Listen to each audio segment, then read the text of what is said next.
أرسط زينة أبت حت قطبة وعقم زلوا أديتات بمحجز حاشا قالوا تعنا نخرخبا كل زك قالوا خجبري قباته وايل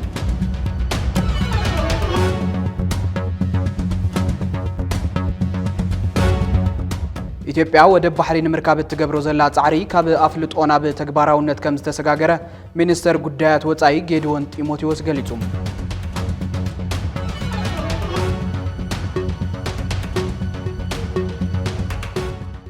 ፕሬዚደንት ቱርክ ረሲብ ጠይብ ኤርዶጋን እስራኤልን ሶማሊላንድ አፍልጦ መሃባ ዘይ ሕጋዊ ይቅበል ነጽቡ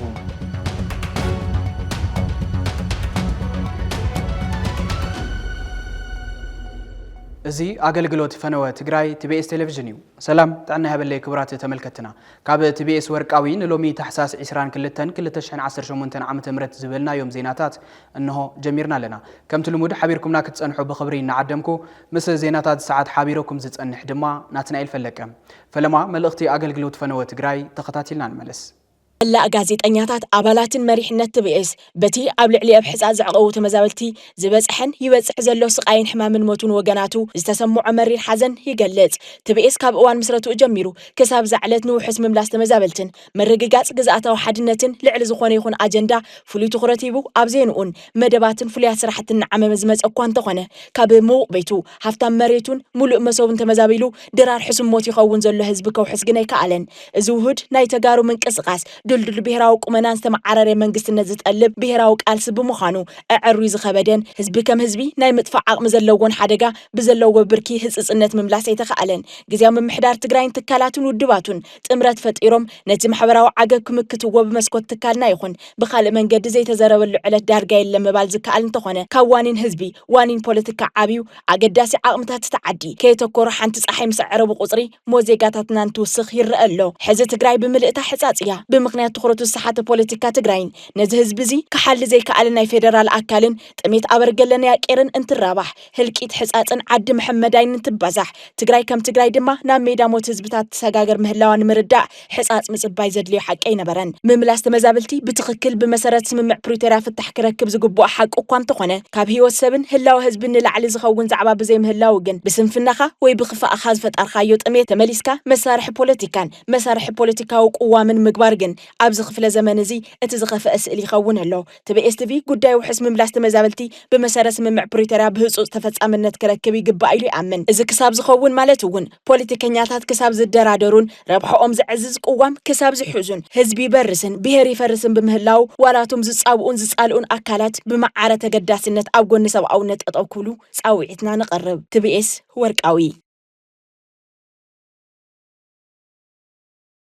أب تحت قطبة وعقم زلوا أديتات بمحجز حاشا قالوا تعنا نخرخبا كل زكالو خجبري قبات تباهلهم أزاز تبهله بروجكت هوب العلي $14 زواجو مدحنيت نبيروت عنا تجراي بحجز أب زبركة الأواني أترخكب أب كتمام قلب استسالة مدرخ انتخون توكلت بيروت عنا أمر رح بروجكت هوبن أب استرخب له كم زت قاعدة بيروت عنا أب اللاوي مربب حبريتو زرقي حولهم نت مدحنيت زركب بروجكت مانجر هوب دكتور إساياس حرقو اتحجز IHP كابز تبحال جبار سنة يونايتد كينغدم زترخبن $4,335 زواجو 27 عينت مدحاني تخوينو أبسلست ورداتات دبوب مبراق مالتون اندرتا سامرن وجرات النزر كبات شعنت كالات عنا زوع المخانو قليت أولهم اتحجز أب تحت إيكونوميا وعقم النزر كبو تتكمت سفتينيت أديتات هتساناتن أب أوان سراح نزقات أمومت أقمت عنا كابت كالوت أنزوها بقلقالو تحكمنا بنت أنا محكام زعلم كم زخانة دكتور إساياس حبيرهم اتحزز وهاب زلو حجز مدحانيت أب معلو كوعل زملكتو أكل تخرتي بو كسرح كم زقباء زبرها دكتور إساياس تكالو مسم داركتي أكلات بمتحببار تمساسالي حجز نممصا أنا خيرو كم زقصل حبيرهم نتحجز تركبت وكال فارماسي بيروت عنا تجراي مسألة أبرها بقديوم بروجكت هوب نزا حجز مهابو بمسجان حزب تجراي قد إموزلو حسرة مدحانيتن بجتن مستكوينات زولدو بسلان تأساسيرو زخف كم زقبرو مسزخا خرم كالوت قبرت سناي تكالات بولك أيخون بودابة كم أون كم بروجكت تكالن أب مفتاح حسرة قرب مدحانيت هزبي قدو كتصاوتو تصاوعي تقريبهم اتحزز تلقس مدحانيت أب معلو كوعل كم بيرو كتتل كم زقبر زيت أبا بيرو تعنا تقرايهم ትግራይ ካብ አጀንዳታት ምውጣጥ ወጽያ ናብ ዝግባአ ዝምጥና ግዜ ዘይህብን ጉዳያት ክትምለሰለዋ ዝብል ርእይቶ ኣብ ዝተፈላለዩ መድረኻት በተደጋጋሚ ይግለጽ ሕዝውን ቀንዲ ብሔራዊ ዋኒን ህዝቢ ትግራይ ተመዛበልቲ ብውሑስ መገዲ ክምለሱ ምግባርን ግዝኣታዊ ሓድነት ህዝቢ ትግራይ ምርግጋጽን ክኸውን ይግባእ ዝብል ርእይቶ ብሔራውያን ብምኽንያት ፖለቲከኛታት ንየነዘን እቲ ዝዓበየ አጀንዳ ክኸውን ኣይከኣለን ኣይኮነን ተፈላሊኻን ስምናተ ሸላለምካን ሓቢርካን ሰሚርካን እውን ክዕወት ዝኸብድ ዕዮ ገዛ እዛ ብሔር ኩሉ ትግራዋይ ሊቅ መልስ ኩራን ነድርን ናብ መሰረታዊ ሕቶታት ዓዱ ከቕንዕ ጻውዒትን ምሕጽንታን ይቀርበሎም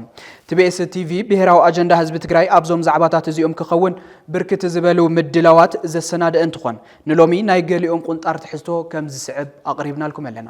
ንሕና ኣብዛ ዓዲ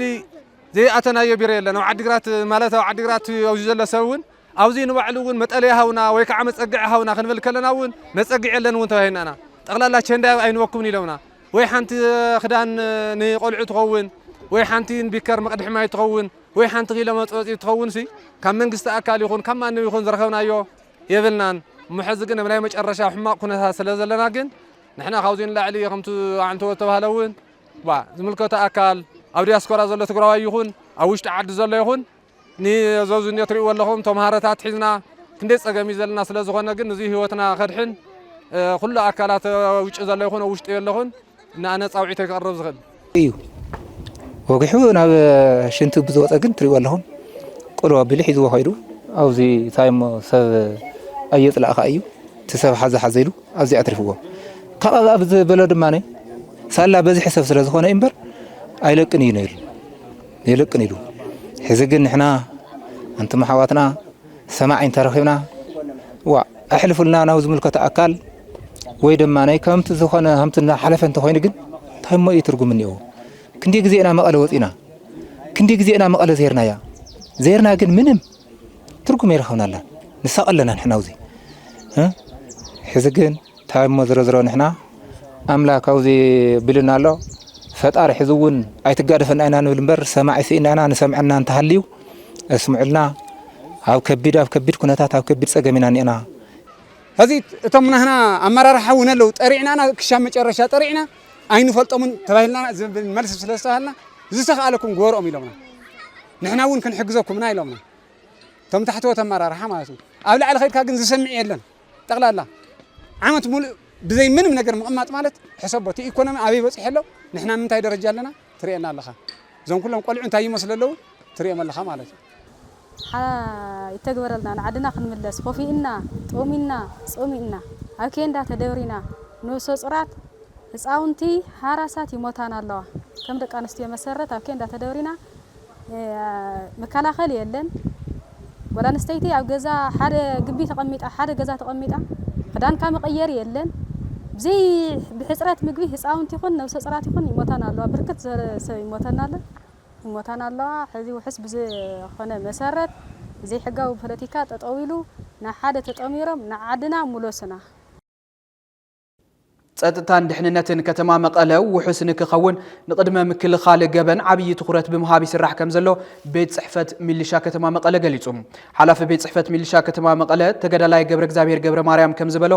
መምሕዳር ከተማ መቐለን ስራሕቲ ምኽባር ጸጥታ ልዑል ቆላሕታ ገይሩ ኣብ 128 ቀጠናታት ኦፊሰራት ሚሊሻ ተመዲቦም ክሰርሑ ዘድሊ በጀት ከም ዝመደበ ሓቢሮሎም ኣብ ከተማ መቐለ ዝተፈላለዩ ውዳበታት ማሕበረሰብ ምስ ኣካላት ጸጥታ ሓቢሮም ዝሰርሕዎ ዘለው ስራሕቲ ጸጥታ አንጻራዊ ምንካይ ገበን ከም ዘሎ ድማ ገሊጹሎም ጸጥታን ድሕነትን ከተማ መቐለ ውሑስ ክኸውን ሕብረተሰብ በሰላም ወጽኡ በሰላም ከኣቱ ንቅድመ ምክልኻል ገበን ዓብይ ትኹረት ብምግባር ውዳበታት መናእሰይን ደቂ ኣንስትዮን ዘሳተፈ ምስ ኣካላት ጸጥታ ተዋዲድካ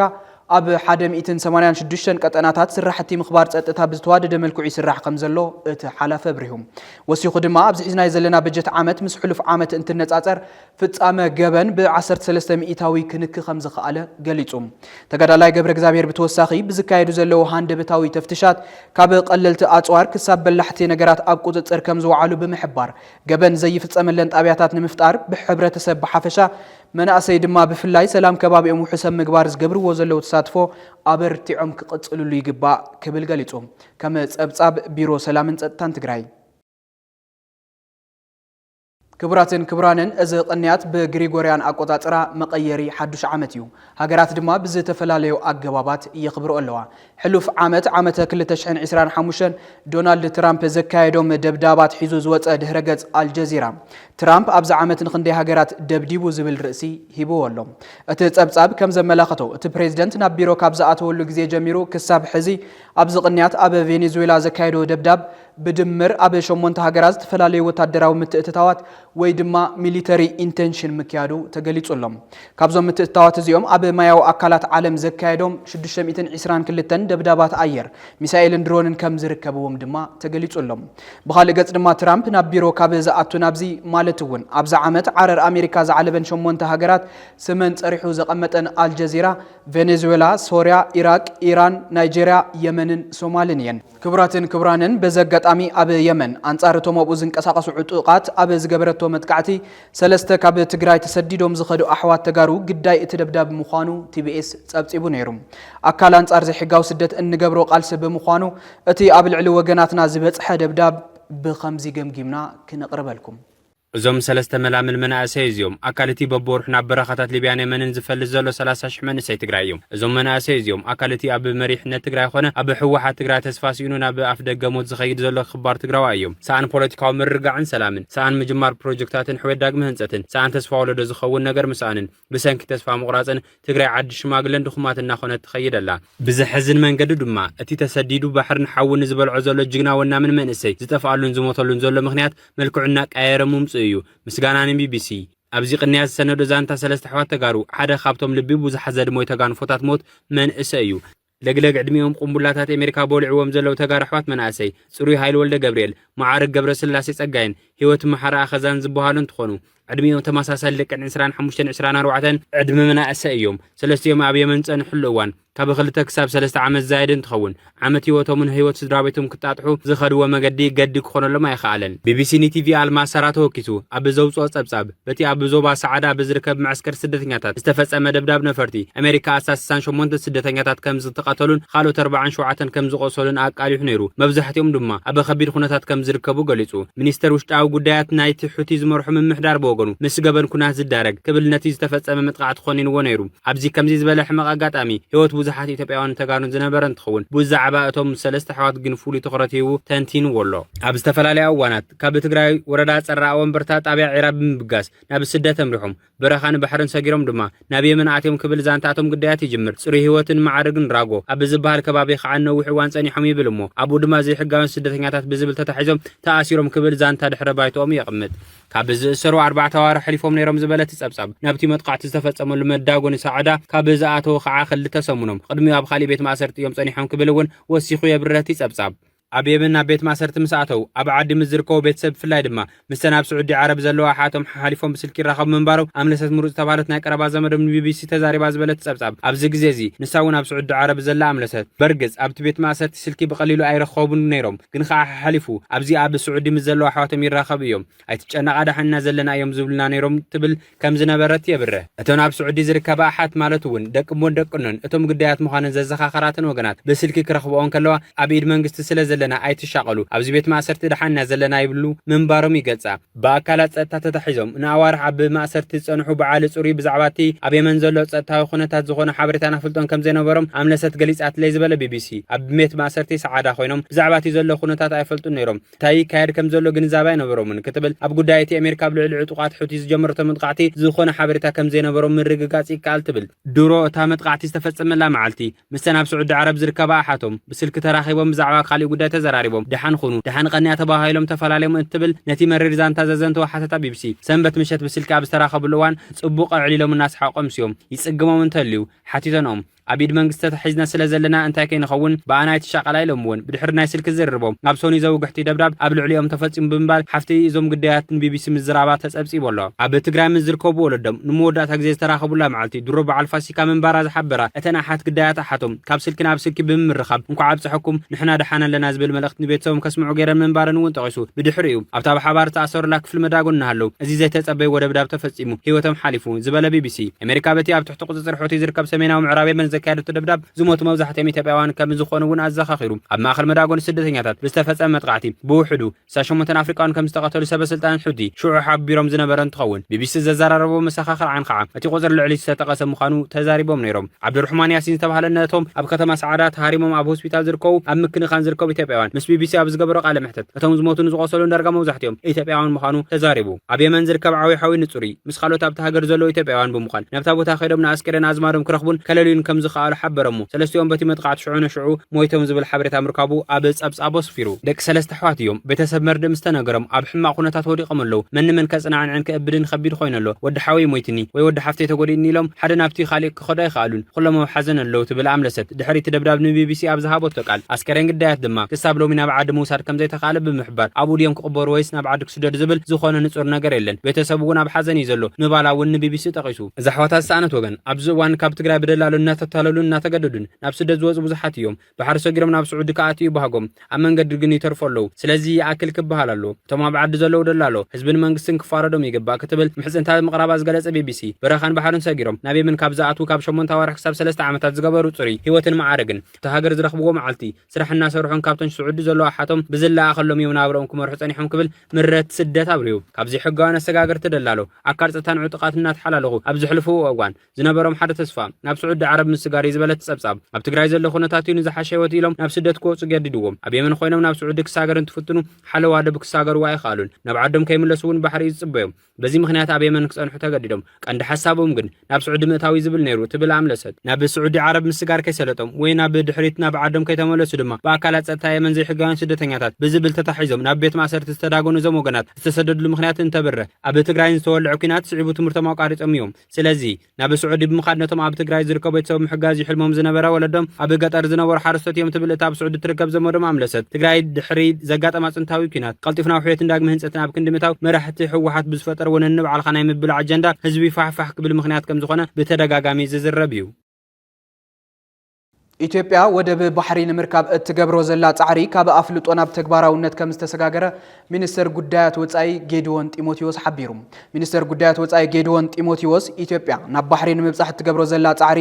ብዲፕሎማስያዊ መገዲ ተቐባልነት ከም ዝረኸበ ገሊጹ ሕዚ እቲ ሕቶ ናብቲ ከመይ ጌርካ መልሲ ትህብ ዝብል ግብራዊ ምዕራፍ ከም ዝተሰጋገረ ሓቢሩ እቲ ሚኒስትር ነዚ ዝገለጸ 21 ታሕሳስ 2018 ዓመተ ምህረት ዝተኻየደ ሻድሻይ ስሩዕ ኣኼባ ባይቶ ወከልቲ ህዝቢ 50 ዓመት ዕድመ ስልጣኑ ኣብ ዘካየደ እዋን እዩ ኢትዮጵያ ናብ ባሕሪ ንምብጻሕ እትገብሮ ዘላ ጻዕሪ ንሓደ መንግስቲ ወይ ፖለቲካዊ ሰልፊ ሰጊሩ ካብ ወለዶ ናብ ወለዶ ዝመሓላለፍ ሃገራዊ ጉዳይ ክብል ዝገለጸ እቲ ሚኒስተር እቲ ጉዳይ ኣብ ሃገራዊ ኣጀንዳ ቀዳምነት ዝወሃቦ ምዃኑ ኣስሚሩሉ ኣሎ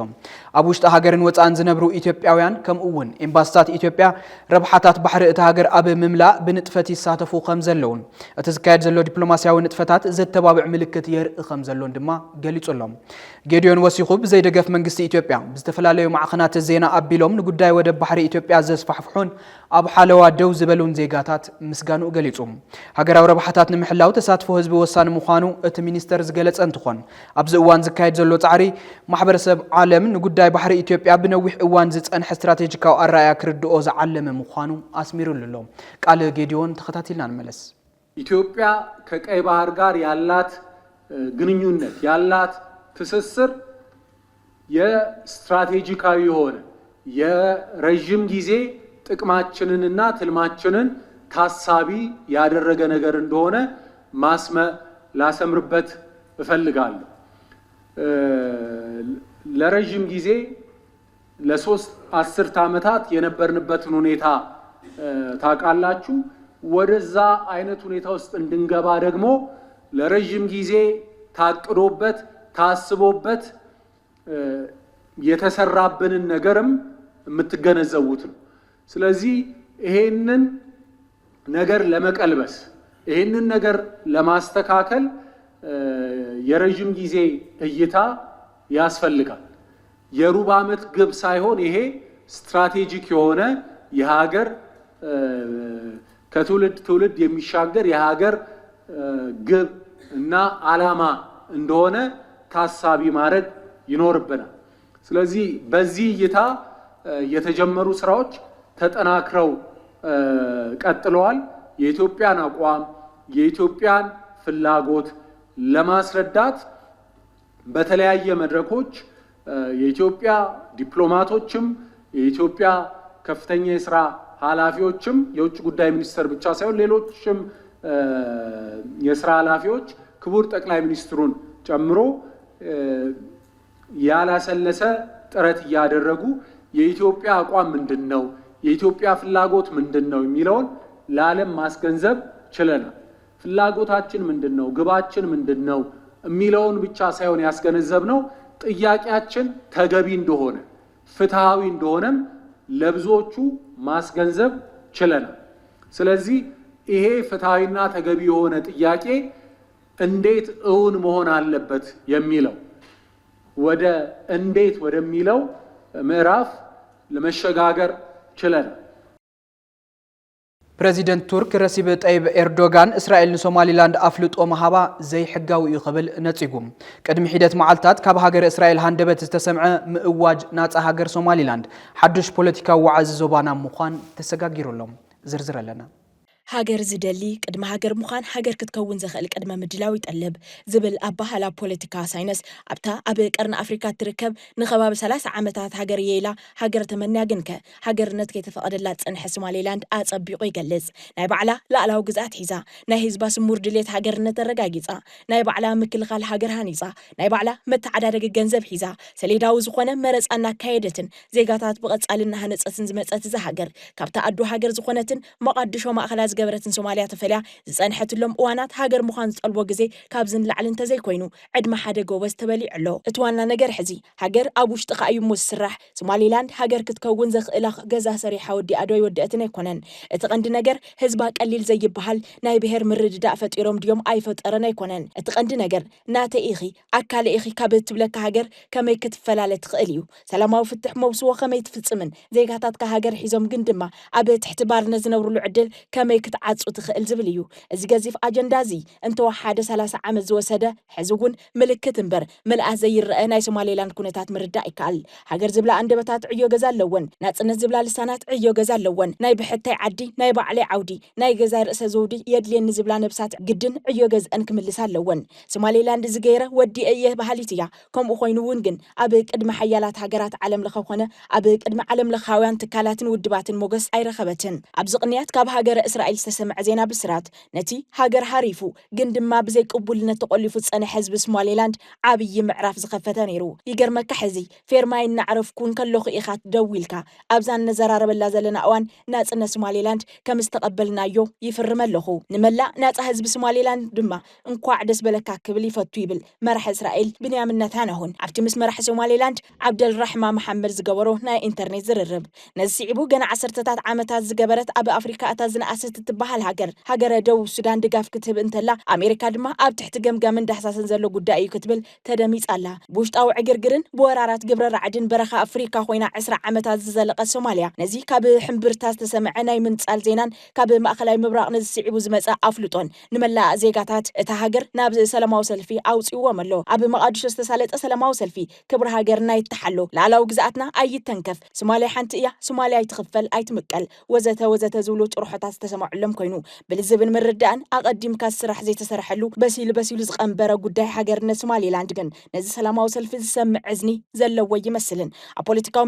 ምሕደራ ህዝብን ብልዑል ነጥብ ዝምከር ሓደ ውሳነ ጉዳይ ፖለቲካ ፈላላያትካ ብሰላማዊ መንገዲ ብዲሞክራሲያዊ ኣገባብን ንኹሉ ብዝረብሕ ዕድልን ግዜ ሂብካ ክእለን ተዘይክኢሉ ሳዕቤኑ ብዙሕ ምዃኑ እዩ። እዚ ጉዳይ እዚ ሕዚ ዓብዪ ዓለም ለኻዊ ኣጀንዳ ክኸውን ዝኸኣለ ሓደ መሰረታዊ ነጥብ ፈሊኻ ምርኣይ ነቲ ኣብ ዞባ ዘሎ ህዝቢ ዝጠቅም እዩ። ሃገር እያ ሃገር ኣይኮንክን ዝብል ውጥጥ ክልቲአን ሶማልያ ጥራይ ዘይኮነስ ነዚ ኣጀንዳ እዚ ዝድግፍን ዘይድግፍን ዓበይቲ ሓይልታት ዓለም ኣብ ጎንዞም ክስምዑ ዘይኽእሉ ሓዋት ኣትዮም ክፈጥርዎ ዝኽእሉ ፖለቲካዊ ወጥርን ጎነፅን ቦጨቅ እናበለ ከም ኢትዮጵያን ኤርትራን ከም ሱዳንን ኬንያን ከም ግብፅን ጅቡትን ዝኣመሳሰላ ኣብ ናይ ባዕለን ሕዱር ሕማም ዘለዎ ሃገራት ክጸልዶ ይኸውን እሞ እዚ ነዚ ስኑዕ ወይ ፍርጃ ዞባ እዚ ናብ ሓደጋ እትዎ ዝብል ስግኣት ገዛእ ስግኣት ኮይኑሎ። ናይዚ ሓንቲ ኣብነት ድማ ቱርኪየ እያ። ካብ ሃገረ ቱርኪየ ሎሚ ዝተቃልሐ ዜና ኣፍልጦ እስራኤል ንሶማሊላንድ ነቲ ኣብ ዞባ ዝጸንሐን ዘሎን ከቢድ ጸጥታዊ ጸገም ዘጋድድን ተስፋታት ሰላም ዘጥፍእን ይብል። ክሓስበሉ ዝበለት ኣሜሪካ ጽቡቕ ገበርኪ ዝበለት ደቡብ ሱዳንን ከይፍተን ዝበለት ቱርኪየ በዓል መን ይስዕበአን ተደሚሩ ከንታይ ክፍጠር ይኽእል ግዜ ዝፈርዶ ጉዳይ እዩ።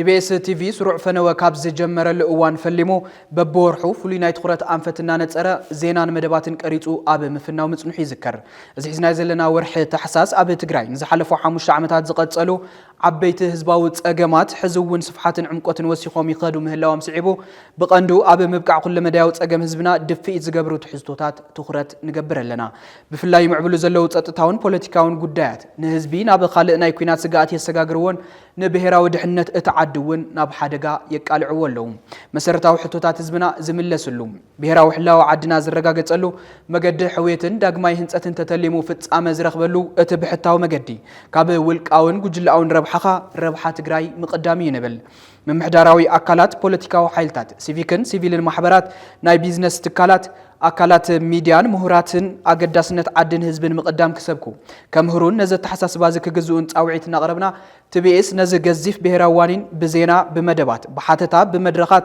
بالزباتن كالم اللساتن يتأمتلو سلام حري هزب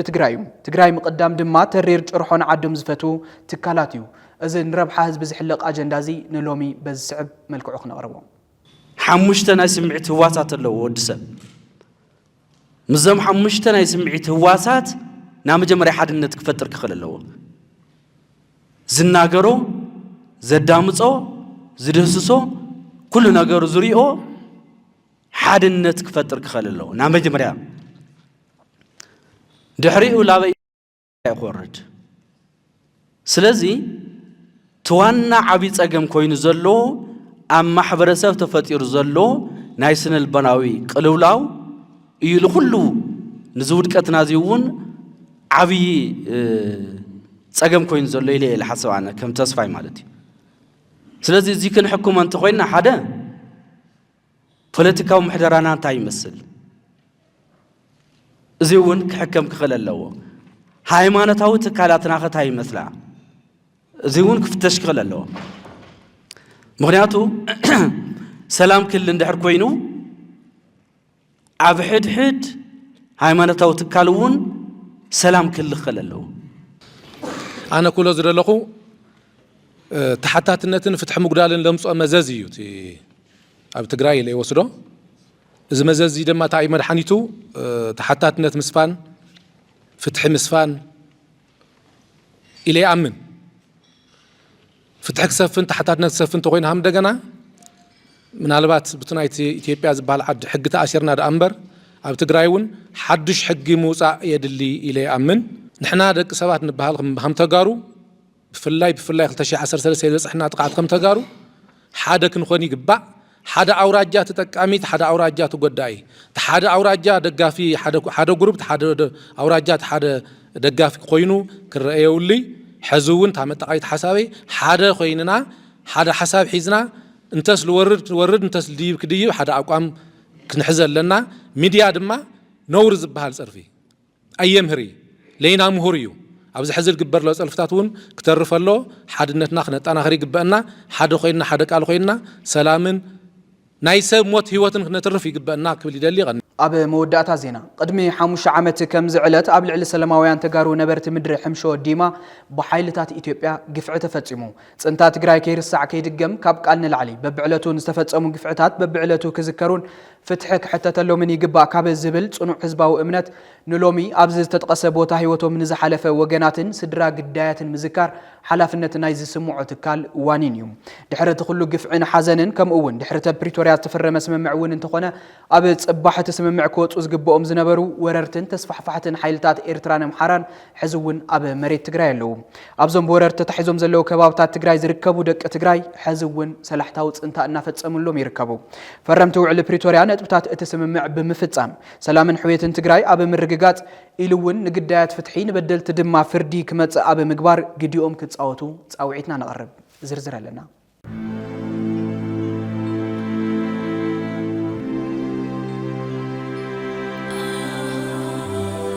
بسنكع بتجراي تولع انتاوي كينات قبل علي نصوحات تجارز تفصم سدت قفعي موتن سقياتن ماليا يقولون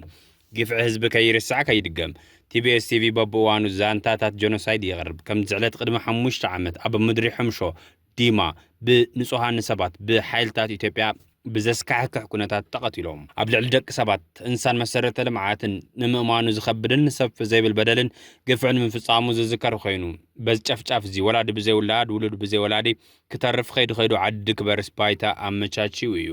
ድሕሪ 5 ዓመት ሕዝውን ህዝቢ ኣብ ዘይተመለሰ ሕቶን ዘይተረጋገፀ ፍትሕን ይርከብ ጥራይ ዘይኾነስ ሓድሽ ናይ ስጋት መድረኽ እውን ተፈጢሩሎ ንዝበፅሐ በደልን ግፍዕን ፍትሒ ንክርከብ ከም ህዝብን መንግስትን ብሓባር ተናቢብካ ምቅላስ እንዳተገበአ ብሰንኪ መራሕቲ ሕወሓት ዝፈጠርዎ ናይ ወንበር ውጥጥ ኣሽምባይዶ ንዝበፅሐ በደል ክቃላሕን ፍትሒ ክረክብን ካልእ ጽላለው ኩናት ክወልድ ምኽንያት ይኸውን ኣሎ ህልው ጸጥቶ ከኽብር ኣይከኣለን መንገዲ ልምዓትን ሕውየትን ክጅምር እውን ኣይተራእየን ካብ ጽንታ ዝወፀ መንእሰይ ትግራይ ኣዳ ስደትን ስቃይን ሞትን ክኸውን ኣብታ ህይወትን ኣካሉን ዝገበረላ ትግራይ ንምንባር እውን ተስፋ ብስእኖ ልምብርኪ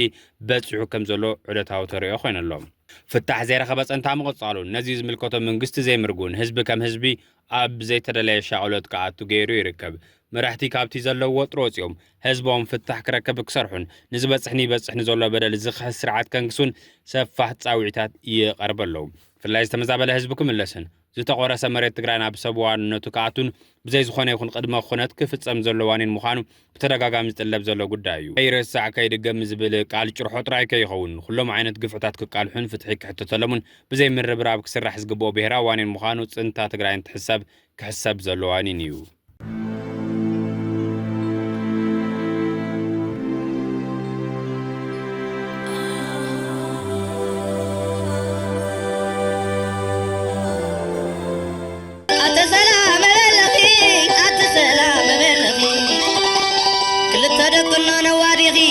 ولدن ولد نبالعي عد عباس نيرو عد مرعى عد عبيتي عد منسي نيرو عد مرعى عد تستاي نيرو عد طعام أنت تقول نبي علو تزبنا سلام يبلالو كبراتن كبرانن نلومي زدالنا لكم زيناتات أبز خميتنا لنا حزد مام زترفو من دلوات TBS تلفزيون سنايت أنحيد كخونا لكم يمنا سلام